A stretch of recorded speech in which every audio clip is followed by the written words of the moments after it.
출애굽기 4장 27절부터 5장 23절까지 말씀입니다.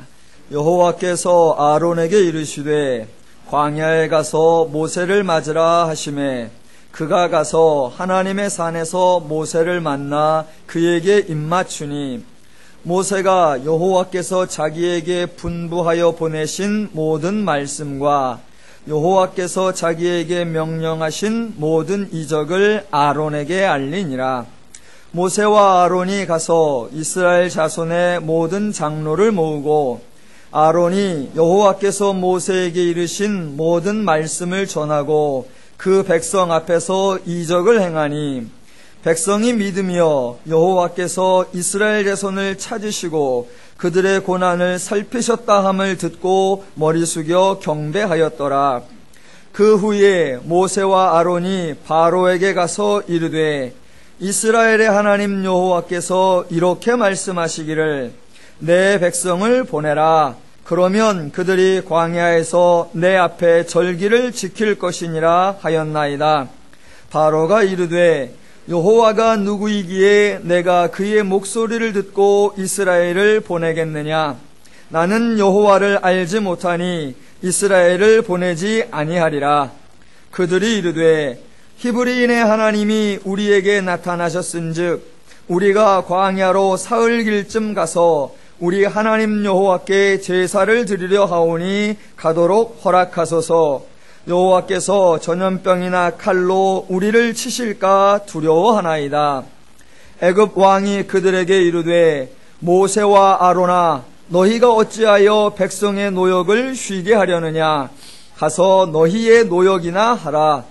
바로가 또 이르되 이제 이 땅의 백성이 많아졌거늘 너희가 그들로 노역을 쉬게 하는도다 하고 바로가 그날에 백성의 감독들과 기록원들에게 명령하여 이르되 너희는 백성에게 다시는 벽돌에 쓸 짚을 전과 같이 주지 말고 그들이 가서 스스로 짚을 줍게 하라.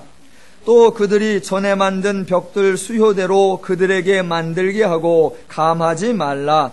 그들이 게으름으로 소리질러 이르기를 우리가 가서 우리 하나님께 제사를 드리자 하나니 그 사람들의 노동을 무겁게 함으로 수고롭게 하여 그들로 거짓말을 듣지 않게 하라. 백성의 감독들과 기록원들이 나가서 백성에게 말하여 이르되 바로가 이렇게 말하기를 내가 너희에게 짚을 주지 아니하리니 너희는 짚을 찾을 곳으로 가서 주우라. 그러나 너희 일은 조금도 감하지 아니하리라 하셨느니라. 백성이 애굽 온 땅에 흩어져 곡초 그루터기를 거두하다가 짚을 대신하니 감독들이 그들을 독촉하여 이르되 너희는 짚이 있을 때와 같이 그날의 일을 그날에 마치라 하며 바로의 감독들이 자기들이 세운 바 이스라엘 자손의 기록원들을 때리며 이르되 너희가 어찌하여 어제와 오늘에 만드는 벽돌의 수요를 전과 같이 채우지 아니하였느냐 하니라. 이스라엘 자손의 기록원들이 가서 바로에게 호소하여 이르되 왕은 어찌하여 당신의 종들에게 이같이 하시나이까? 당신의 종들에게 짚을 주지 아니하고 그들이 우리에게 벽돌을 만들라 하나이다.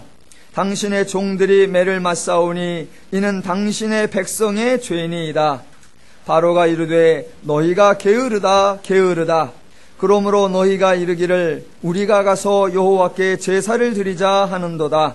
이제 가서 일하라. 짚은 너희에게 주지 않을지라도 벽돌은 너희가 수량대로 바칠지니라. 기록하는 일을 맡은 이스라엘 자손들이 너희가 매일 만드는 벽돌을 조금도 감하지 못하리라 함을 듣고 화가 몸에 미친 줄 알고 그들이 바로를 떠나 나올 때에 모세와 아론이 길에 서 있는 것을 보고 그들에게 이르되 너희가 우리를 바로의 눈과 그의 신하의 눈에 미운 것이 되게 하고 그들의 손에 칼을 주어 우리를 죽이게 하는도다. 여호와는 너희를 살피시고 판단하시기를 원하노라. 모세가 여호와께 돌아와서 아뢰되 주여 어찌하여 이 백성이 학대를 당하게 하셨나이까? 어찌하여 나를 보내셨나이까? 내가 바로에게 들어가서 주의 이름으로 말한 후로부터 그가 이 백성을 더 학대하며 주께서도 주의 백성을 구원하지 아니하시나이다. 아멘.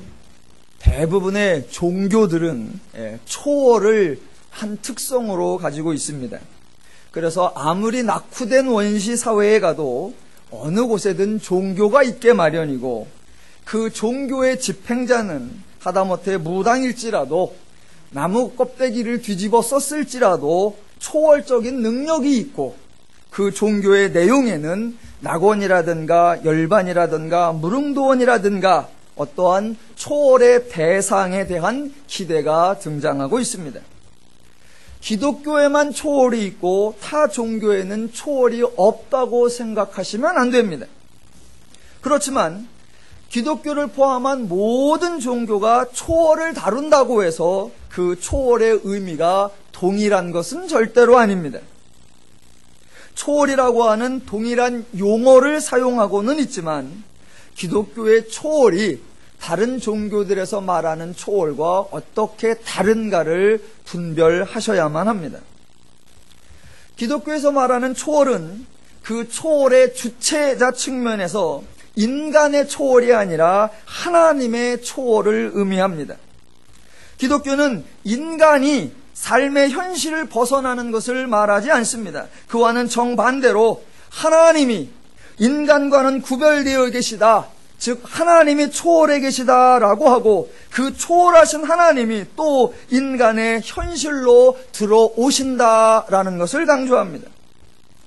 또한 기독교에서 말하는 초월은 일이나 수고나 행동이나 역사의 내용적 측면에서 인간의 현실을 떠난 신기하고 기이한 일로서의 초월을 의미하는 것이 아닙니다. 정반대로 하나님의 일은 하나님께 관련된 것이 아니라 모두 인간에게 관련된 인간의 현실적 삶에 관한 일들이고, 그 일을 행하시는 분이 하나님이다라는 면에서의 초월입니다. 즉 기독교의 초월은 전적으로 하나님이 초월적 존재인 것이지 인간에게 초월을 약속하거나 인간에게 초월을 제한하지 않습니다. 그래서 하나님은 인간에게 지극히 인간적인 것을 권면하시는 것이지 절대로 초월적인 일, 즉 인간의 능력이나 인간의 원리, 인간의 인격, 인간의 한계를 벗어나는 것을 요구하지 않으신다는 것입니다. 그러니까 기독교 초월의 내용을 잘 분별하셔야 됩니다. 그것을 혼돈하시면 안 됩니다. 간혹 우리는 하나님을 믿는다, 그러므로 하나님이 초월적 존재이시듯 우리도 초월할 수 있다라고 생각하면 안 된다는 것입니다. 만약 그렇게 생각하면 신앙의 내용이 자꾸 초월적 내용으로, 신앙의 방식이 자꾸 신비적 방식, 비인격적인 방식으로 치우치게 되어 있습니다. 그러면 안 된다는 것입니다. 예를 들어 기독교는 인간에게 금욕을 요구하지 않습니다. 또한 기독교는 인간에게 금식을 요구하지 않습니다. 또한 기독교는 인간에게 자아를 부인하라고 요구하지 않습니다. 기독교는 인간의 기본권에 대하여 포기하라고 요구하지 않는다는 것입니다. 왜냐하면 인간의 기본권은 하나님이 인간에게 부여한 것이기 때문에 하나님이 부여하신 것을 하나님 스스로 부인하라고, 넘어서라고 요구하지 않는다는 것입니다. 또한 기독교에는 무소유라고 하는 개념도 없습니다. 왜냐하면 무소유는 불가능한 것이기 때문입니다. 아니, 가능하냐 불가능하냐를 논하기 이전에 무소유는 인간적이거나 인격적이지 않다는 것입니다. 왜? 존재는 당연히 소유와 연관되어 있기 때문입니다. 가끔 보면 사람들이 이런 얘기를 합니다. 봄이나 또는 새해나 아니면 어떤 기념일에 소원이 뭡니까? 요새 바라시는 게 뭡니까? 그러면 이런 대답이 나옵니다. 아이고, 먹고 사는 거 걱정 없이 맘 편하게 살았으면 좋겠습니다 라고요. 그런데 그런 삶은 없습니다. 먹고 사는 거 걱정 없이 맘 편하게 사는 거, 그것은 지독히 비인간적이요 비인격적 소망입니다. 인간은 사는 동안 의식주에 관하여 생각하며 살게 되어 있습니다. 만약 그런 걱정을 안 하신다면 내 대신에 누군가가 그 수고를 대신 해주어야 하는 것이고, 그것은 독재자들이나 노예를 부리는 사람들만이 바라는 비인간적 삶인 것입니다. 제발 기독교를 믿으시면서, 하나님을 믿으시면서, 신앙을 가지고 사시면서, 아유, 먹고 사는 거 그런 거 신경 쓰지 말고 그냥 하나님 일에만 충성했으면 좋겠다, 그런 생각 하시지 마시기 바랍니다. 하나님은 인간에게 일을 시키시는 분이 아니십니다. 물론 성경에서 하나님이 사람을 부르시고 사람에게 사역을 시키는 장면이 나옵니다. 그러나 그 이유는 그 일 자체가 필요하기 때문이 절대로 아닙니다. 다만 그 일을 통해 하나님을 알게 하고 하나님을 알므로 인간이 바르고 참되고 행복하게 살도록 알려주시기 위한 수단으로 그 일이 등장할 뿐입니다. 그러니까 인간의 삶 중에 그 일이 없으면 안 되겠다라고 하는 그 일은 없습니다. 그래서 하나님을 위해, 교회를 위해 무슨 일, 그것을 하려고 애쓰지 마십시오. 대신에 그냥 하나님의 원리대로 살아가십시오. 기독교에서 가장 자주 하는 것이 바로 행사입니다. 온갖 행사들이 하루도 쉬지 않고 열립니다. 3.1절 걸기대회도 열리고 6.25 다짐대회도 열리고 부흥 선포식도 열리고 불황극복 기도회도 열리고 행사의 종류도 다양하고 명칭도 너무나 다양합니다. 그러나 기독교의 삶은 절대로 행사로 되는 것이 아니고 다짐으로 되는 것이 아닙니다. 각 사람이 하나님을 알아서 하나님의 원리대로 살아야 가능한 것입니다. 마치 학생들을 운동장에 모아놓고 요번 중간고사에 100점 맞기 다짐대회에 그런 걸 한다고 학생들이 100점을 맞을 수 있는 것이 아닌 것과 같습니다. 기독교가 초월을 잘못 강조해서 무엇인가 어려운 일을 해내는 것, 특별히 불가능해 보이는 일을 해내는 것을 목적으로 삼거나 자랑으로 삼아서는 안 됩니다. 그러면 정상적이고 일상적인 일을 얕보게 되고 특이하고 신기한 일만 강조하는 비정상적 신앙이 됩니다. 그렇게 비정상적 방법으로 신앙을 설명하려고 하면 안 되는 것입니다. 오늘도 일반적 기독교에서 알고 있는 방식과는 다른 두 가지 장면을 본문을 통해 살펴보면서 우리의 신앙을 점검해 보도록 하겠습니다. 출애굽기 하면 제일 먼저 떠오르는 것이 아마도 모세일 것입니다. 그래서 흔히 사람들에게 모세는 하나님의 일꾼으로 기억되고 있습니다. 모세는 하나님께 크게 쓰임받은 사람이고 아론은 모세의 형인데 그저 모세 덕분에 모세의 형이라는 것 때문에 모세의 행적에 겹붙어 있는 것처럼 느껴지기도 합니다. 그래서 일반적으로 사람들은 모세를 강조합니다. 모세에 대하여 칭찬하기를 믿음의 사람이다, 순종의 사람이다, 지도력이 있는 사람이다, 헌신의 사람이다, 결단의 사람이다, 각양 붙일 수 있는 칭찬은 다 붙여봅니다.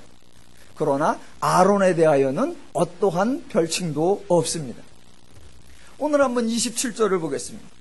여호와께서 아론에게 이르시되 광야에 가서 모세를 맞으라 하시매 그가 가서 하나님의 산에서 모세를 만나 그에게 입맞추니.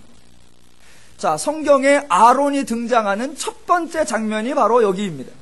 그러면 하나님과 모세가 만나는 장면하고 하나님과 아론이 만나는 장면을 한번 비교해 보도록 하겠습니다. 하나님과 모세가 만나는 장면은 웅장했었습니다. 떨기나무 불꽃이 타지 않는 나무 가운데서 불꽃 가운데 하나님이 나타나시고 하나님의 계시가 있었고 하나님의 능력과 이적이 있었고 하나님의 거듭된 말씀이 있었습니다. 그렇게 계속하여 하나님께서 나타나실 때 또 계속하여 하나님을 거부하고 불순종하는 모세가 있었습니다. 3장에서 시작된 모세는 지금 4장이 끝날 때까지도 아직도 하나님의 말씀을 듣지 않고 아직도 가지 않고 있는 상태입니다. 반면에 하나님과 아론이 만나는 장면을 생각해 보십시오. 오늘 27절 너무나 평범합니다. 아무것도 없습니다. 그냥 하나님이 말씀하시는 거 하나뿐입니다. 그 말씀도 길지도 않고 무지하게 짧고 간단합니다. 광야에 가서 모세를 맞으라. 끝. 그랬더니 아론이 갑니다. 자, 모세와 아론 중에 누가 더 순종을 잘한 것입니까? 아론입니다. 모세와 아론 중에 누가 하나님을 기쁘게 한 것입니까? 아론입니다. 모세와 아론 중에 누가 하나님께 영광을 돌리는 것입니까? 아론입니다. 그러니까 흔히 말하는 방식대로 하나님은 순종하는 사람을 쓰신다라고 말한다면 하나님은 모세와 아론 중 누구를 크게 쓰셔야 하냐면 아론을 더 크게 쓰셨어야 합니다. 그러니까 모세가 순종하였기에 하나님께서 크게 쓰셨다라는 말은 기독교에 어울리지 않는 말인 것입니다. 또 하나 비교를 해보겠습니다. 모세가 행한 일과 아론이 행한 일을 비교해 보는 것입니다. 28절. 모세가 여호와께서 자기에게 분부하여 보내신 모든 말씀과 여호와께서 자기에게 명령하신 모든 이적을 아론에게 알리니라. 이제 겨우 모세가 하나님께 순종하는 모습이 딱 하나, 달랑 하나 나오는데 그게 뭐냐면 자기에게 있었던 일을 자기 형 아론에게 말하는 것입니다. 자기에게 있었던 일을 형 아론에게 말하는 것. 참 쉽죠. 그게 모세가 행한 겁니다. 그러나 29절부터 30절. 모세와 아론이 가서 이스라엘 자손의 모든 장로를 모으고 아론이 여호와께서 모세에게 이르신 모든 말씀을 전하고 그 백성 앞에서 이적을 행하니. 그러니까 모세는 자기 형 아론에게 말했고 아론은 장로들 앞에 가서 장로들에게 이야기하고 장로들에게 이적을 행합니다. 그렇다면 모세와 아론 중 누가 더 큰 일, 누가 더 어려운 일, 누가 더 힘든 일, 누가 더 훌륭한 일을 해낸 것입니까? 당연히 아론입니다. 그런데 사람들은 모세 이야기만 합니다. 왜? 모세만 알고 있기 때문에. 그래서 모세가 훌륭하다고만 말합니다. 아니요. 만약 모세와 아론을 비교하면 모세는 축에 끼지도 못하고 명함을 내밀지도 못합니다. 제가 지금 모세를 깎아내리고 아론을 치켜 세우려고 하는 것이 아닙니다. 무조건 모세를 강조하려고 하는 우리네의 어리석은 신앙을 비웃어 보자는 것이요. 여하튼 모세를 높여보자고 각양의 이유를 들어서 위대한 모세, 믿음의 모세를 만들어 보려고 하는 비신앙적 태도를 바로 잡아야 한다라는 것입니다. 결국 모세의 모세됨은 모세 때문이 아니라 모세를 받아주시고 모세를 견뎌주신 하나님 때문이라는 것을 기억하셔야 합니다. 우리는 출애굽기를 통해서 모세를 보고 모세를 배우는 것이 아니라 하나님을 만나고 하나님을 배워야 하는 것입니다. 혹시 그동안 모세를 존경하셨던 분이 계십니까? 지금부터는 아론을 존경하시기를 주님의 이름으로 부탁을 드립니다. 아니, 모세도 말고 아론도 말고 하나님을 존경하시고 하나님을 사랑하시기를 주님의 이름으로 축원합니다. 또 하나, 기존의 우리의 신앙 개념을 점검해 보아야 하는 한 장면을 살펴보겠습니다. 30절과 31절입니다. 읽어보겠습니다. 아론이 여호와께서 모세에게 이르신 모든 말씀을 전하고 그 백성 앞에서 이적을 행하니 백성이 믿으며 여호와께서 이스라엘 자손을 찾으시고 그들의 고난을 살피셨다 함을 듣고 머리 숙여 경배하였더라. 자, 3장 13절과 4장 1절에서 모세는 백성들이 믿지 않을 것이라고 걱정을 했습니다. 그런데 오늘 4장 31절에서 백성들이 믿었다라고 합니다. 그랬는데 이 본문이 순서가 정말로 중요하다는 것입니다. 제가 한번 다시 읽어볼 테니까 31절에 스토리가 진행되는 순서를 따져보시기 바랍니다. 아론이 여호와께서 모세에게 이르신 모든 말씀을 전하고 그 백성 앞에서 이적을 행하니 백성이 믿으며 여호와께서 이스라엘 자손을 찾으시고 그들의 고난을 살피셨다 함을 듣고 머리 숙여 경배하니라. 자, 순서가 파악되셨지요? 말씀을 전하고 이적을 행하니 백성이 믿으며 경배하였더라. 이렇게 되어 있다는 겁니다. 그 반대가 아닙니다. 백성들이 믿음을 보임에 하나님께서 이적을 행하셨더라 라고 되어 있지 않다는 것입니다. 제가 안타까워하는 것 중에 바로 하나가 이런 겁니다. 왜 기독교가 자꾸 성경이 말하려는 것과 다르게 엉뚱하게 나가냐라는 것입니다. 왜 자꾸 인간에게 먼저 행하라고 요구하냐라는 것입니다. 인간이 먼저 행하면 하나님이 반응을 보일 것이다. 왜 그렇게 말하냐는 것입니다. 아니요. 순서가 바뀌면 안 된다는 겁니다. 백성이 먼저 하나님께 부르짖었다. 백성이 먼저 하나님께 메어달렸다. 백성이 먼저 하나님께 믿음의 모습을 보여드렸다. 그랬더니 하나님께서 백성을 도와주셨다. 이렇게 되어 있지 않다라는 것입니다. 아는 것은 누구나 다 한다. 모르는 것을 해야 그게 진짜 믿음이다. 이런 무식한 말에 감동받지 마시기 바랍니다. 일단은 해봐라. 하면 된다. 그런 속임수에 빠지지 마시기 바랍니다. 믿음을 보여봐라. 그런 헛소리에 흔들리지 마시기 바랍니다. 하나님은 내가 믿음이 있는지 없는지 시험해보기를 원한다. 그런 사기치는 말에 시험당하지 마시기 바랍니다. 신앙은 모험이고 도전이다. 그런 무모한 말에 도전하지 마시기 바랍니다. 인간사 모두 진인사 대천명이다. 네가 먼저 하나님께 감동시켜라. 그러면 하나님께서 크게 축복하실 것이다. 이런 사탕발림에도 노란하지 마시기 바랍니다. 오늘 본문에서 확인할 수 있는 바와 같이 성경은 언제나 하나님께서 먼저 행하신다라고 우리에게 말하고 있습니다. 하나님이 먼저 행하시니까, 다른 말로 인간이 그 하나님이 이 일을 행하시도록 어떤 조건을 제시하지 않았는데도 하나님이 먼저 행하시니까 그것을 은혜라고 하고, 그렇게 인간이 은혜를 받고 나니까 감사가 나온다라고 우리에게 가르치고 있습니다. 은혜는 누가 먼저 행하는 것이냐? 하나님이 먼저 행하는 것입니다. 그렇게 하나님이 먼저 행하셔야 오늘처럼 31절 백성의 반응, 인간의 반응, 즉 백성이 믿으며 머리 숙여 경배하였더라 라는 결과가 나타나게 되어 있다는 것입니다. 기독교는 하나님이 먼저 존재하시고 하나님이 먼저 행동하시니까 인간이 존재하는 것이고 인간이 하나님께 반응할 수 있는 것입니다. 하나님이 먼저 인간에게 은혜를 주시니까 인간이 하나님께 감사할 수 있는 것입니다.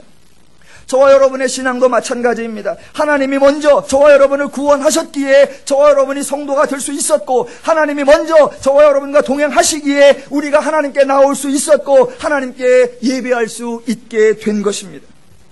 인간은 하나님이 먼저 행해 주시는 은혜로 사는 것입니다. 이 순서가 바뀌면 그것은 기독교가 아니라 세상 종교에 불과한 것입니다. 다시 한번 강조합니다. 기독교는 하나님이 인간을 위해 일하시는 종교요, 하나님이 먼저 행하시는 종교입니다. 그 다음 사건을 통해서 한 번 더 확인해 보도록 하겠습니다. 드디어 모세가 바로 왕에게 나아가고 바로와 모세가 대면하는 장면이 5장에 등장합니다. 1절. 그 후에 모세와 아론이 바로에게 가서 이르되 이스라엘의 하나님 여호와께서 이렇게 말씀하시기를 내 백성을 보내라. 그러면 그들이 광야에서 내 앞에서 절기를 지킬 것이니라 하셨나이다. 여러분이 바로 왕이라면 어떻게 하시겠습니까? 여러분이 바로 왕이라면 이 말을 듣고 당장 백성을 보내주시겠습니까? 이 말을 듣고 당장 백성을 보내줄 사람이 세상 천지에 어디 있냐 말입니다. 당연히 바로의 반응이 2절에 나타나는 대로입니다. 바로가 이르되 여호와가 누구이기에 내가 그의 목소리를 듣고 이스라엘을 보내겠느냐? 나는 여호와를 알지 못하니 이스라엘을 보내지 아니하리라. 이 바로의 반응의 핵심이 뭐냐면 여호와가 누구이기에 라는 것입니다. 즉 바로는 여호와가 누구인지를 모른다는 것입니다. 그래서 여호와의 말을 들어줄 수 없다는 것입니다. 지금 바로가 이렇게 반응하는 거 여러분 당연한 거 아닙니까? 아니 바로가 이렇게 반응하는 게 불순종하는 것입니까? 아니 왕이라면 한 백성의 지도자라면 최소한 이렇게 행동해야 되지 않겠습니까?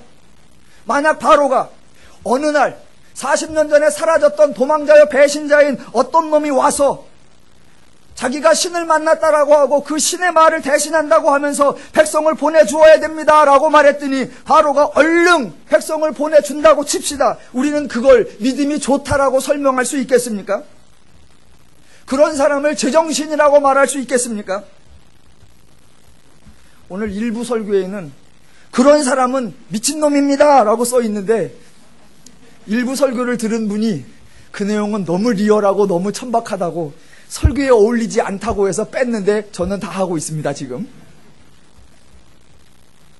바로의 입장에서 자기가 모르는 존재의 말이라고 하면서 자기가 수용할 수 없는 말을 한다고 하면 그 말을 순종해야 합니까? 거부해야 합니까? 당연히 거부해야 합니다. 언제까지? 이해가 될 때까지. 만약 자기가 이해가 안 된다면 반대로 최소한 자기에게 말하는 존재가 그런 능력이 있는 존재인가를 확인할 때까지는 버텨야 합니다. 그것이 인간이 할 도리입니다. 기독교의 신앙은, 기독교의 하나님은 바로의 이러한 인간적 반응을 불순종이라고 말하지 않는다는 것입니다. 이러한 바로의 태도를 믿음이 없다고 책망하거나 꾸짖지 않는다는 것입니다. 자, 여호와가 누구인지를 모르기에 나는 여호와의 말을 들어줄 수 없다라는 이 바로 왕의 태도는 저와 여러분이 이미 한번 본 태도입니다. 어디서 보았습니까? 3장과 4장에서 모세가 바로 그렇게 행동했었습니다. 3장과 4장 내내 모세가 하나님과 대화하면서 어쨌거나 가지 않으려고 했던 모습을 보이고, 그때마다 각양의 변명을 늘어놓았는데 그 변명이 뭐였냐면 여호와가 누구이기에 내가 갑니까? 라는 거였습니다. 여호와께서 나타나서 가라라고 했을 때 모세왈 여호와가 누구이기에 내가 갑니까? 여호와가 나타나서 이스라엘 백성에게서 말하라라고 하니까 모세왈 여호와가 누구이기에 내가 백성에게 갑니까? 여호와가 나타나서 바로 앞에 가서 이스라엘 백성을 보내라고 말을 하라라고 하시니까 모세왈 여호와가 누구이기에 내가 감히 바로 앞에 갑니까? 결국 모세가 가지 않았던 이유가 뭐냐면 여호와가 누구이기에, 즉 여호와를 몰랐기 때문입니다. 그런 모세를 하나님은 단 한 번도 불순종이라고 책망하거나 징계하지 않았다는 것입니다. 그러니까 모세가 하나님을 몰랐기에, 모세가 여호와를 몰랐기에 가지 않겠다고 반응한 것은 불순종한 반응이 아니라 지극히 인간적인 정상적인 반응이었습니다. 그래서 하나님은 모세의 반응을 받아주시는 것이었습니다. 몰래서 못 가겠다는 것을 어떻게 그냥 가라고 다그칠 수 있습니까? 여호와가 누군지를 몰라서 못 간다 그러면 어떻게 하셔야 됩니까? 여호와가 누구인지를 알려주어서 갈 수 있게 해 주어야 하는 것입니다. 하나님이 말씀하신 대로 할 수 있는 존재요, 말씀하신 대로 행할 수 있는 능력이 있는 존재라는 것을 알려주기만 하면 못 가는 것이 아니라 안 갈 사람이 아무도 없는 것입니다. 그러기에 하나님은 모세에게 그냥 가! 그렇게 말씀하지 않으셨고, 일단 가라니까 그렇게 말씀하지 않으셨고, 무조건 가! 그렇게 말씀하지 않으셨단 말입니다. 대신 하나님은 모세에게 가르침을 주셨습니다. 모세가 자기를 부르신 신의 이름조차 모르는데 어떻게 가냐고 하나님께 따졌습니다. 그랬더니 하나님께서는 야, 다 알고 가면 그게 믿음이냐? 모르고 가야 그게 믿음이지 라고 강짜를 놓으시지 않았다는 겁니다. 하나님은 자세하게 모세의 질문에 대답하셨습니다. 나는 스스로 있는 자인이라 라고 친절하게 알려주시고, 모세가 하나를 물어보면 10개를 알려주셨습니다. 또 모세가 이제 하나님의 이름은 알겠는데요, 능력을 몰라서 못 가겠습니다 라고 거부했습니다. 그랬더니 하나님께서 야, 먼저 네가 너의 믿음을 내게 보여봐라. 그러면 내가 능력을 보여줄게. 이렇게 인간에게 요구하지 않았다는 것입니다. 능력을 요구하는 모세에게 하나님은 한 번뿐만이 아니라 4번씩이나 능력을 보여주시면서 증거를 나타내 주셨습니다. 모세가 더 이상 하나님에 대하여 핑계댈 수 없자 자신이 말을 못한다고 변명을 해야 됩니다. 그랬더니 하나님은 이놈, 불순종하는 자에게는 징계와 형벌이 있으리라 라고 협박하는 것이 아니라, 하나님은 말 잘하는 아론을 부르셔서 모세에게 붙여주어 오늘 27절 이하처럼 역사가 이루어지게 하셨다는 것입니다. 여호와가 누구인지 몰라서 못 가겠다는 모세에게 하나님은 믿음이나 신앙이나 모험이나 도전을 요구하지 않으셨습니다. 도리어 모른다는 사람에게 하나님은 하나님 자신을 계시하시고, 하나님 자신을 알리시고, 하나님 자신을 가르치시고, 하나님을 증거하시면서 갈만하도록, 갈 수 있도록 확증해 주셨습니다. 자, 잘 생각하십시오. 3장과 4장에서 모세가 하나님께 나타낸 반응이나 5장 2절에서 바로 왕이 하나님께 나타난 반응은 동일한 것입니다. 여호와가 누구이기에 내가 가겠느냐? 여호와가 누구이기에 내가 그 말을 듣겠느냐라는 것입니다.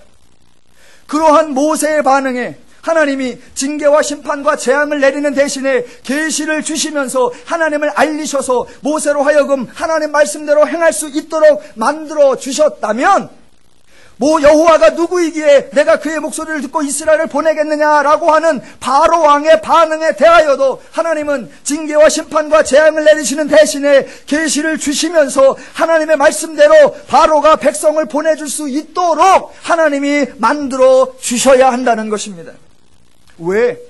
바로도 여호와가 누구인지를 몰라서 그렇게 행하는 거니까, 여호와가 누군 줄 알면 달라질 것이니까, 모르는 존재에 대하여 하나님이 알려주시는 거, 그거 지극히 정상적인 겁니다. 그래서 하나님은 바로에게 징계하실 일이 아니라 하나님을 계시하셔야 한다는 것입니다.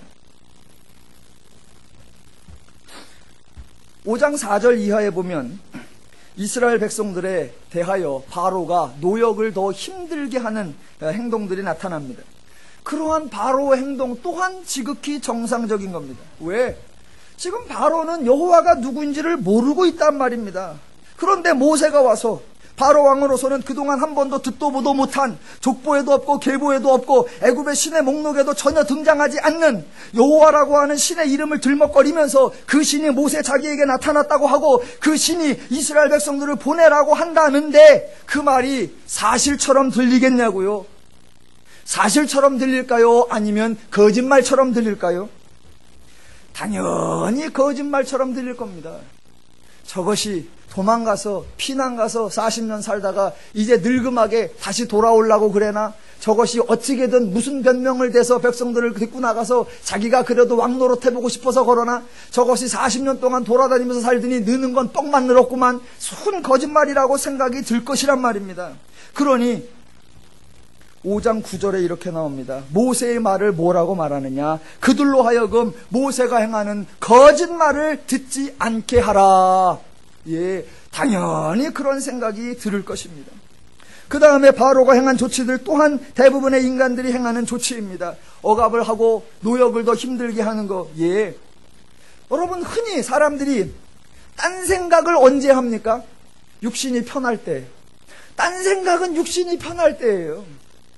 군대 가보면 인사계라고 하는 직분이 있습니다. 인사계는 뭐 하는 거냐면 어떻게 하면 이 사병들을 안 놀릴까? 어떻게 하면 가만두지 않을까예요. 왜?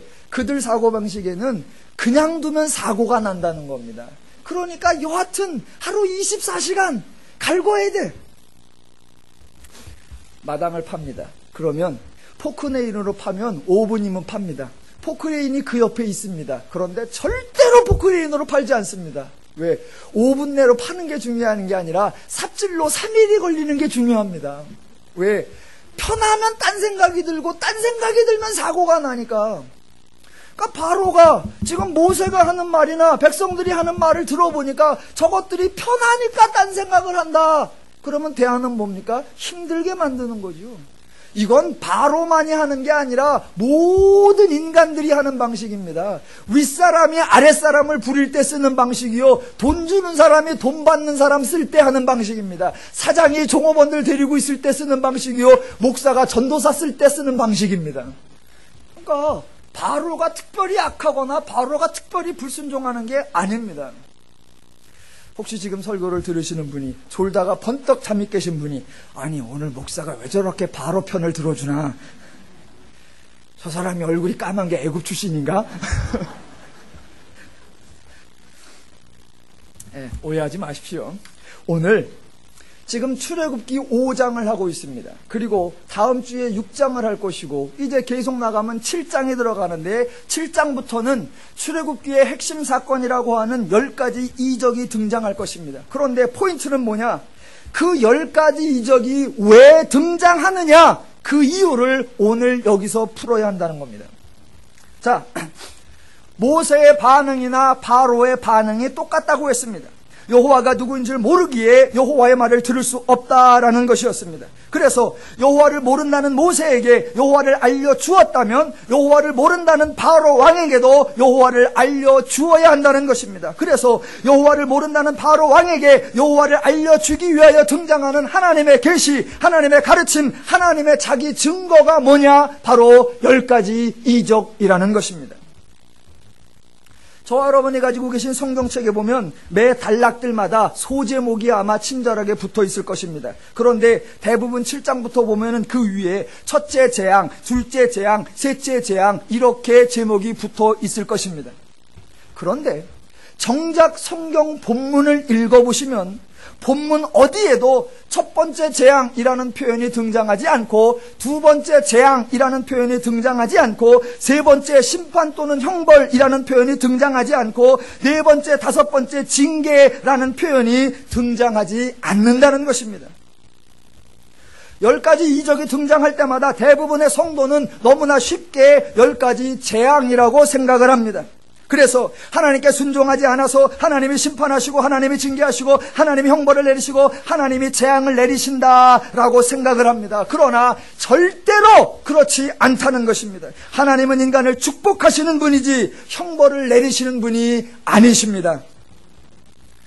다시, 하나님은 인간을 축복하시는 분이시지 형벌을 내리시는 분이 아니십니다. 기독교가 10가지 이적에 대하여 10가지 재앙이라고 표현할 때마다 안 믿는 사람들은 기독교가 살벌한 종교요, 하나님이 잔인한 신이라고 생각을 하게 됩니다.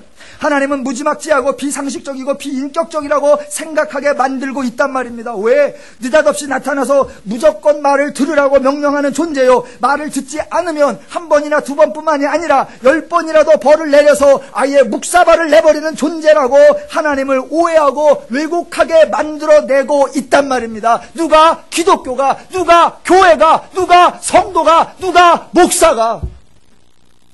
우리가 하나님을 그렇게 오해하게 만들고 우리가 하나님을 그렇게 왜곡시키고 있다라는 것입니다. 절대로 그렇지 않습니다. 하나님은 인격적인 분이시며 인간을 축복하시는 분이십니다. 성경은 하나님이 인간을 도우시는 장면들로 가득한 책입니다. 바로의 행동은 불신앙이 아니라, 불순종이 아니라 여호와가 누구인지 모르는 자가 행할 수 있는 지극히 평범한 행동이요, 모세가 행동했던 것과 똑같은 행동일 뿐입니다. 그렇다면 하나님이 애굽에서 펼치시는 10가지 이적은 불순종하니까 자꾸 징계하고 벌 주는 장면이 아니라 여호와를 모르는 자에게 자꾸 하나님을 알리시는 장면입니다. 자, 하나를 보여주었더니 못 알아듣습니다. 그러면 어떻게 해야 됩니까? 두 번째를 보여주셔야 됩니다. 두 번째를 보여주니까 못 알아듣습니다. 그러면 어떻게 해야 됩니까? 세 번째를 보여줘야 합니다. 세 번째를 보여주니까 못 알아듣습니다. 그러면 어떻게 해야 됩니까? 네 번째를 보여줘야 됩니다. 지금 10번째까지 계속해서 갈 겁니다. 9번째를 보여줬더니 못 알아듣습니다. 그럼 어떻게 해야 됩니까? 10번째를 보여주어야 합니다. 그래서 기어코 하나님이 동원할 수 있는 모든 방법을 총동원하여 여호와를 알게 하셔야 합니다. 그게 바로 하나님이 애굽에게, 바로에게 펼치시는 10가지 이적이요 10가지 계시인 것입니다.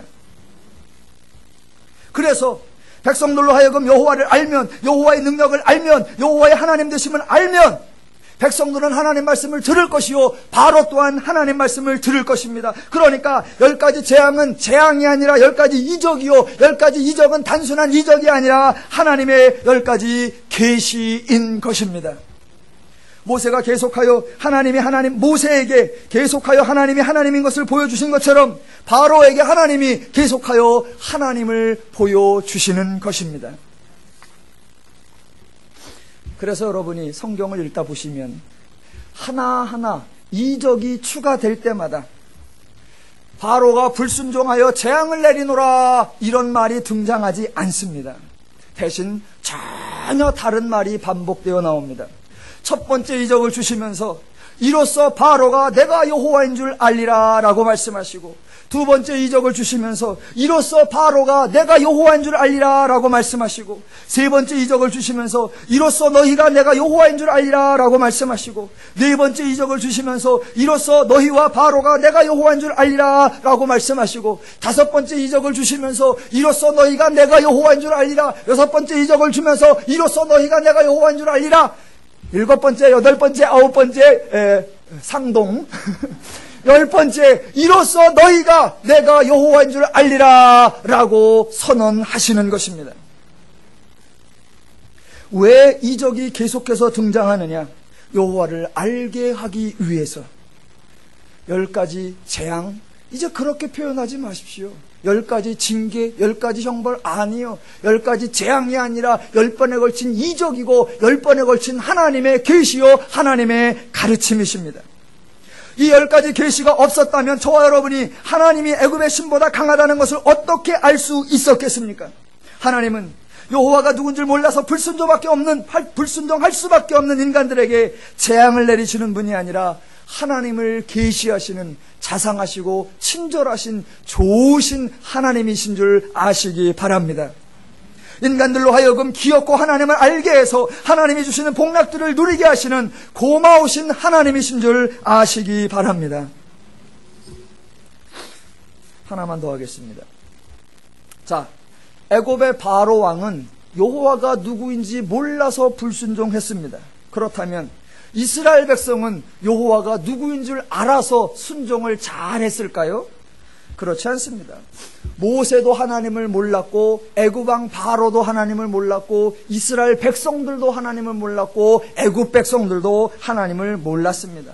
아무도 하나님을 몰랐습니다. 그래서 애굽에 나타난 10가지 이적, 10가지 계시는 모세를 향한 하나님의 계시요, 바로 왕을 향한 하나님의 계시요, 이스라엘 백성을 향한 하나님의 계시요, 애굽 백성들을 향한 하나님의 계시요, 모든 인류를 향한 하나님의 계시가 되는 것입니다.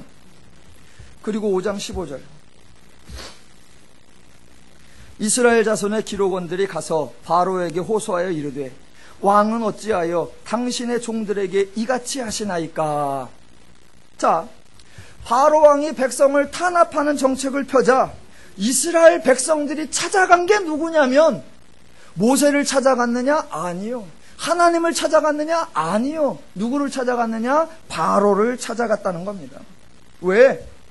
이스라엘 백성들은 하나님의 애굽 왕보다 세고 하나님의 애굽의 신들보다 세다는 걸 알았을까요? 몰랐을까요? 몰랐단 말입니다. 그걸 모르고 있으니까 지금 하나님의 말 때문에 자신들의 신세가 고달파지자 하나님의 능력을 믿고 하나님의 약속을 믿고 하나님의 구원을 기다린 것이 아니라 애굽 왕에게 달려갈 수밖에 없었습니다. 그리고 애굽 왕 앞에서 하는 말, 이스라엘은 바로를 위하여 스스로를 낮추어서 말하는데 뭐라고 표현하느냐? 우리들은 당신들의 종, 곧 바로의 종입니다 라고 한 번이 아니라 두 번, 세 번 그렇게 강조합니다. 애굽의 백성들에 대하여는 당신의 백성이라고 표현하고 이스라엘 자신들에 대하여는 당신의 종이요 바로의 종입니다 라고 표현하는 겁니다. 왜? 그렇게 해서라도 살아야지요. 여호와가 누구인지 모르는데 그 여호와의 말 때문에 괜히 애굽 왕에게 미움만 받게 되었으니까 이렇게라도 살아야지요. 자, 그렇게 얘기하고 나오는데 바로에게 씨알이 먹히지 않습니다. 그래서 된통 꾸지람만 듣고 나오고 있는데 20절, 그들이 바로를 떠나 나올 때에 모세와 아론이 길에 서 있는 것을 보고 그들에게 이르되 너희가 우리를 바로의 눈과 그의 신하의 눈에 미운 것이 되게 하고 그들의 손에 칼을 주어 우리를 죽이게 하는도다. 여호와는 너희를 살피시고 판단하시기를 원하노라. 재밌죠? 이제는 뭐가 어디서 왜 재밌는지 다 알아채시죠? 지금 이게 얼마나 코미디냐고요. 왜냐하면 지금 이스라엘의 이러한 사태가 누구에서부터 시작됐냐면 여호와 하나님에게서부터 시작됐단 말입니다. 모세가 이 일을 벌인 것이 아니라 하나님이 이 일을 벌이신 거란 말입니다. 모세는 단지 하나님이 하라는 대로 했을 뿐이란 말입니다. 그런데 백성들이 바로 그 일의 시발점인 여호와 앞에 나가서 그 여호와 말대로 한 모세를 하나님 앞에 고자질을 하는 겁니다. 그러면서 말씀하시기를 여호와가 너희를 살피시고 판단하시기를 원하노라. 공동번역과 새번역에는 뭐라고 번역됐냐면 야훼께서 너희를 내려다보시고 벌을 내려주셨으면 좋겠다. 아니, 하나님이 그들을 보냈는데 하나님에게 그들을 벌 주라고 하면 하나님은 뭐가 됩니까? 모세는 겨우 하나님 말씀에 겨우 순종해서 겨우 하라는 말을 했을 뿐인데, 그렇게 이스라엘 백성들을 그런 상황으로 몰고 가고 모세를 그런 일을 하게끔 만든 게 바로 여호와인데, 그 여호와에게 여호와가 너희를 벌주기를 원한다? 라고 말하면 하나님의 심정이 어떻겠습니까? 아니, 하나님 심정은 둘째치고 모세 심정이 어떻겠습니까? 복창이 터지겠죠. 복창 터지는 게 22절과 23절에 나옵니다. 모세가 여호와께 돌아와서 아뢰되 주여, 어찌하여 이 백성이 학대를 당하게 하셨나이까? 어찌하여 나를 보내셨나이까? 내가 바로에게 들어가서 주의 이름으로 말한 후로부터 그가 이 백성을 더 학대하며 주께서도 주의 백성을 구원하지 아니하시나이다. 내가 이럴까봐 안 간다고 그랬잖아. 내가 이럴까봐 안 간다고 그런 거 아니야. 가라더니 뭐야 이게?